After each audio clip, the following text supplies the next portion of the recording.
Hello, so today I'm joined by Kieran Kelly. Kieran is a freelance guitar player and tutor based in Galway in Ireland. Kieran's done a lot with our recorded exams, and I've got him here today to talk a little bit about his experiences, sort of just so you can pass on maybe some tips and ideas for other tutors. So, hello Kieran, lovely to meet you. Thanks for joining us. Hi, Charlie. Hi mate. Thanks All so right. much for having me. It's great to actually meet you. We've talked a bit on over email and all that, so it's great to actually see you. A pleasure, mate. No, thank you, no problem. I think we'll probably just sort of jump straight in and just after lockdown hit and everything went and the the recorded exams were introduced. What was your sort of first experience of them? How did you get introduced to them? You know, how quickly were you able to adapt what you were doing? What was your initial sort of experience with them? Yeah, pre-COVID, the music school that I teach from, Lochray Music Tuition, when I first started doing exams for RGT, I had a lot of uptake on it. I was really Right. surprised actually when I mentioned to the students that we could maybe start doing grades. A lot of them wanted to do it. So the first time out, I think I had maybe 25 students that January. So I was talking to Janet and we were coordinating where we would do the exams and where I'd Yeah. be sending the exams. And I said, look, there's so many exams in the west of Ireland from our school. Why don't you just use my school to do the exams? And she says, okay, that'd be great. So they used our facility, and then we had like all my students, and then we had a few students from, I think it was Headford and a couple of maybe just outside Galway as well, Yeah. come over. So I was very lucky to meet a few of the examiners. And the last face-to-face exams we had, it was Nick Mackey that Oh yeah. came over and did the exams.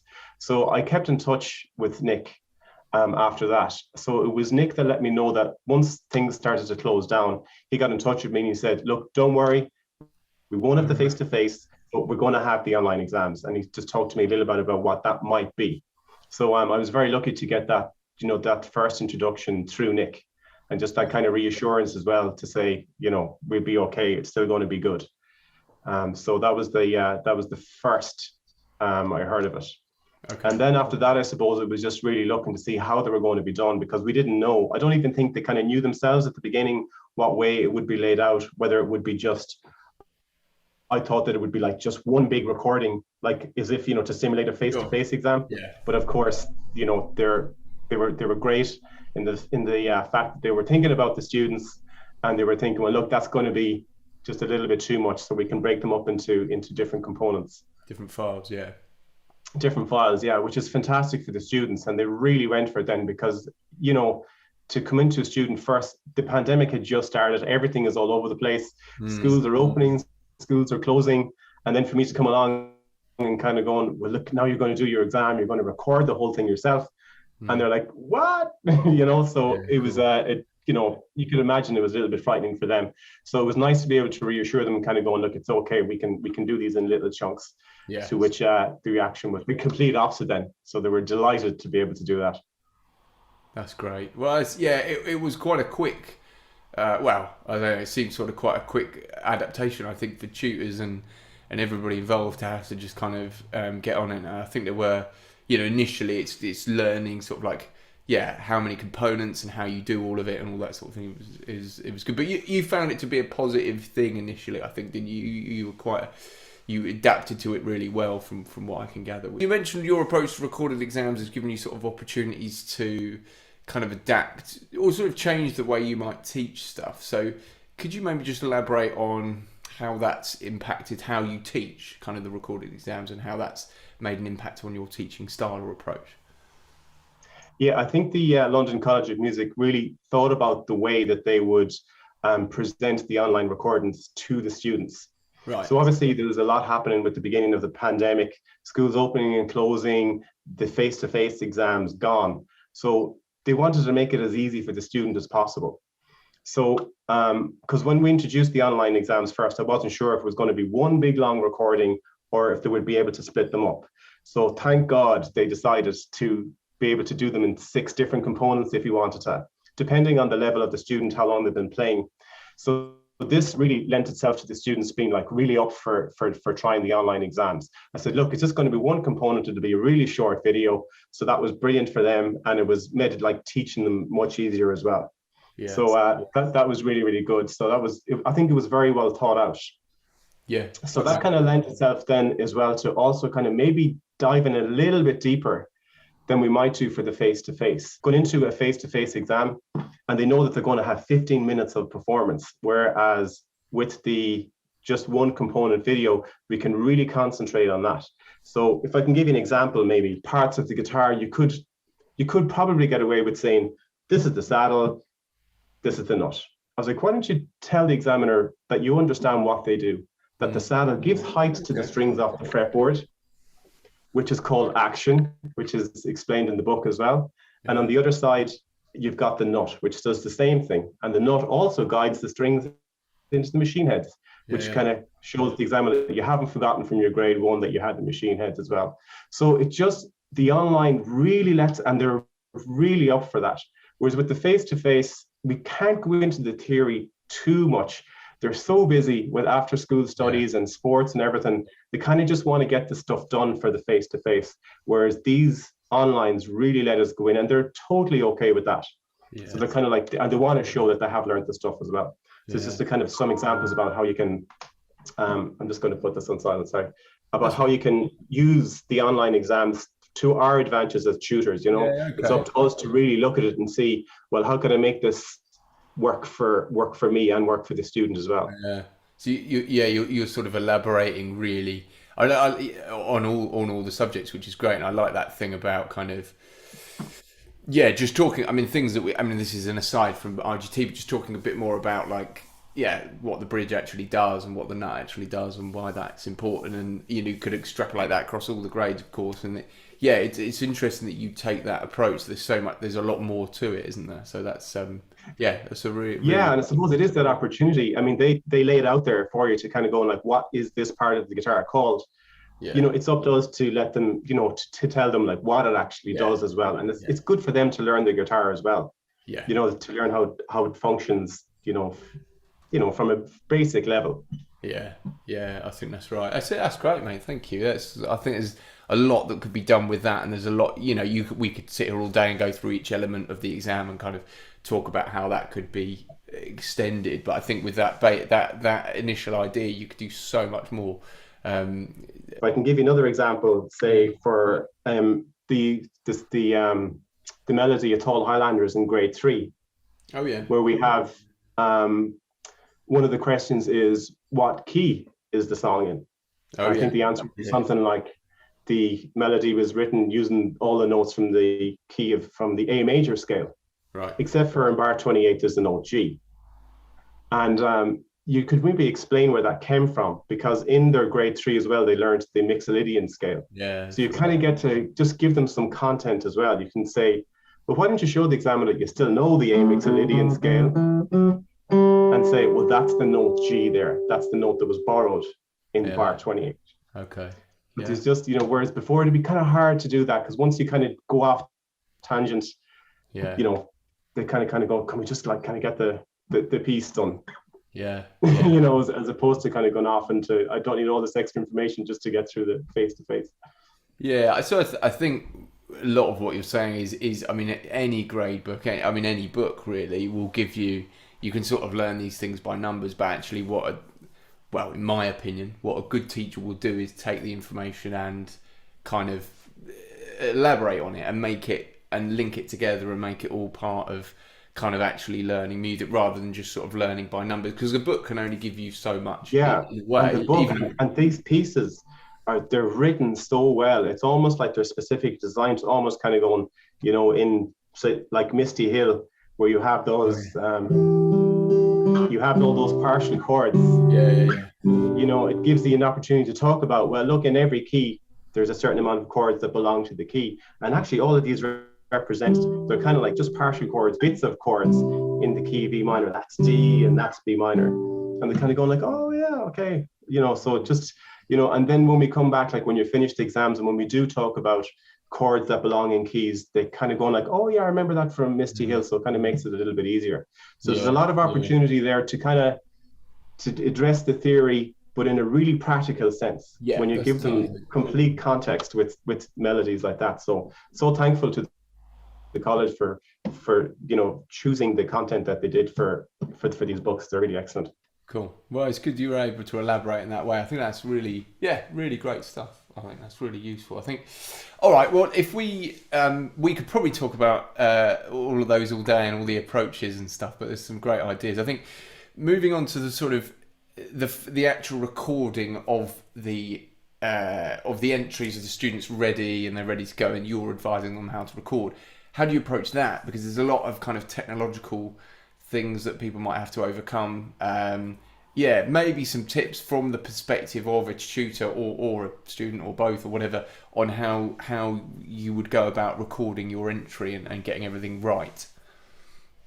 Yeah, I mean, it was a huge learning curve. I mean, for us, literally with the school as tutors, for the school just closing like that and was kind of going like, well, what do we do now? We need to go online. I didn't even have Wi-Fi at the time, actually. We ended up having to put telegraph poles and everything outside our house here. But, to learn how to do that, and you have to teach a student how to do that as well, because they wouldn't have any experience of doing anything like that.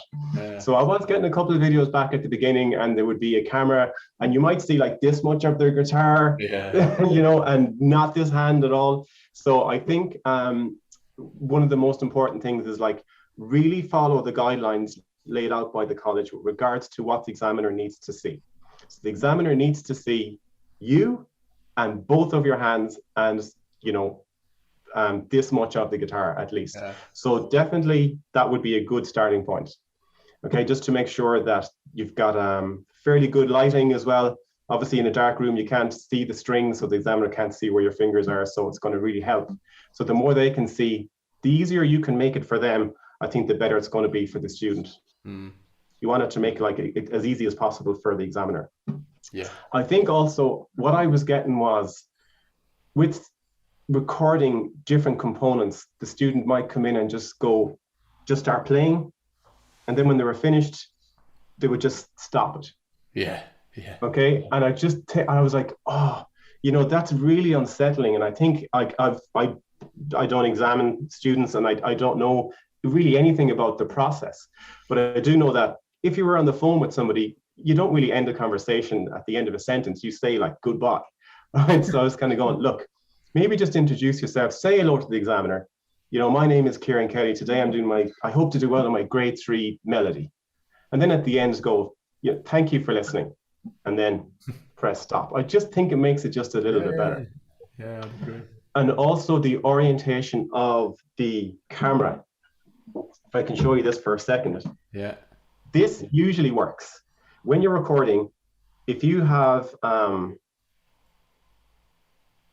I put it on video here, if you have the camera held this way with the recording button on the right-hand side, when you start your recording like that, it generally will be the right way around for the examiner.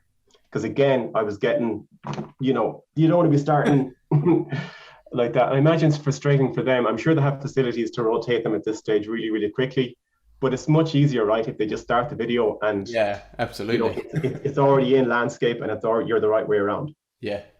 So I think that's just something to consider as well. Yeah. And once you know what way it's right, then just always make sure you record it like that as well. So I would just say, set up, make sure that they can see both your hands, they can see you, and just a short introduction, and then when you're finished, to just maybe end the piece. And I think that will always stand to them as well for when they are playing in bands and when they are playing gigs or one piece or even busking, that they'll have just that kind of wherewithal to kind of go like, maybe I should interact with the crowd a bit more, right. Just that kind of, it just always, works its way through their whole experience. Okay. Yeah, that's great. It's a good point about the phone actually being the right way around. I wouldn't have necessarily thought of that, but yeah, I mean, absolutely, you don't want a video that's like upside down if you're trying to market. But and then most of them will be. It's good practice, definitely. I think that's really valuable stuff. So when compared with sort of the traditional sort of in-person exams where you show up to an exam room and you kind of deliver, what's your take on sort of, I suppose, sort of the disadvantages and advantages of both or either, or kind of, as someone that's put students through for quite a lot of both, what's your take? How do the two compare? I think the face-to-face exams are a fantastic opportunity for the students to be able to be put in that scenario where they have to do, a kind of a long performance, where they have to do all these components at once. And they're also presented with the likes of the accompaniment, where they'll be handed a sheet of music for the first time with, their chart of chords that they're going to have to accompany the examiner with. I think that's a great experience for them to go, and really sit down and kind of going, okay, what's it like now to just improvise? So we don't have that in the online.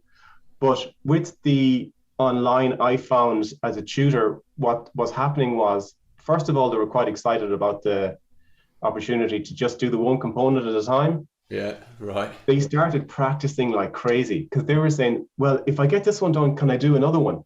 And I was like, oh yeah, sure you can. So they were just playing and playing and playing and playing, thinking like, oh, maybe I'll get two done, or maybe even three grades done. So they were coming in, and the progress of the students when the online came was just unbelievable. Oh, yeah, I was just like stunned. I was kind of going, oh my God.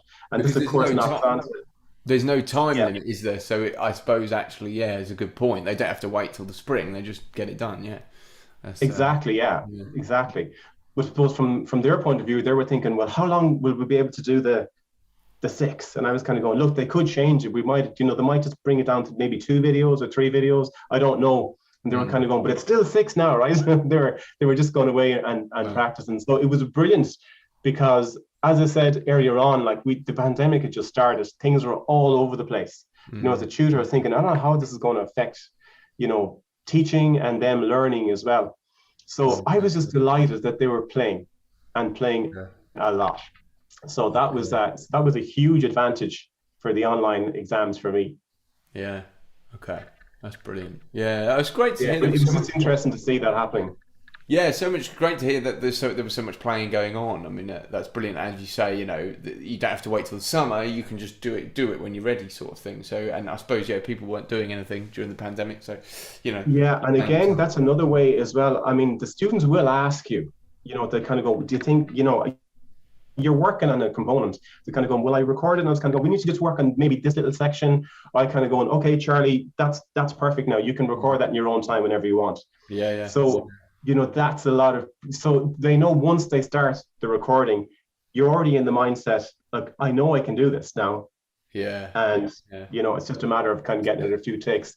Going back to your previous question as well, Charlie, about preparing for the exam, I'd like to say as well, I was kind of I knew that the students were maybe going, oh, I get that done to you. I've got soccer training on Friday at 7. I'll do it before that. And I was like, no, we're not in a rush to do it. You need to take some time when you have time. Yeah. Okay. You can play the piece. The piece might just be a minute long, but just put a half an hour aside on a Saturday and just, have it your little space and just give yourself a half an hour to do it. And I said, you're doing exactly the same thing as all the other students, as me, as Charlie, as Robin Ford on Instagram. Everybody's doing exactly the same thing right now. And you watch these videos on Instagram of these amazing players, and they're playing these 1-minute vignettes of stuff. I'm just saying to them, it's extremely unlikely that they got that in the first take. Yeah, that's right. Okay, so I mean, they're recording. They're kind of going, yeah, I'll put that one up. I said, that's exactly what we're going to do as well. Yeah. You're going to record it, and you're going to be, I'm not going to be happy with that little bit. So know in advance that you're probably going to take a few times to do it, and it's going to take a few times for you to get used to, because once you press the red button, it's a very different experience. We could sit here and like this, we could sit here and chat for half an hour, and as soon as we start recording this Zoom meeting, it's just like blah. It's much more difficult. That's an important thing for the students as well, to just kind of go and give yourself the time that it deserves. Quite right. And put some time aside for it. Yeah, I like that. Yeah, I think the recording is good practice to get used to recording anyway, isn't it? Let's face it, for any musician, red light syndrome and all that. Well, that's what it is. That's what it is now. Yeah. I mean, there's so many guitar players that we've heard of, and there's so many guitar players that will tell you that their career again just took off because of they had no choice but now to go on YouTube and go on Instagram and Facebook and start recording videos. Yeah. So it has its ups and its downs. You have to just adapt to it, don't you? Yeah, I think that's what this whole thing is about as well, is sort of adapting and just what you're saying a lot of the time is just, yeah, your ability to adapt and to kind of just change, and that has given you some new insights and new ideas, which is basically what you're passing on, which is great. And it's good to hear there's so much positive stuff that came out of such a difficult Yeah, time. for sure. I just noticed last night that I had a new subscriber to my YouTube channel, Oh which yeah. was you. Oh And right, was that me? I had completely forgotten that I had done those videos. Really? And at the time, so there were some RGT components in there. At the time, I thought the online might be just over 2 videos. So I was going to do, I think it was technical and practical work or something like that.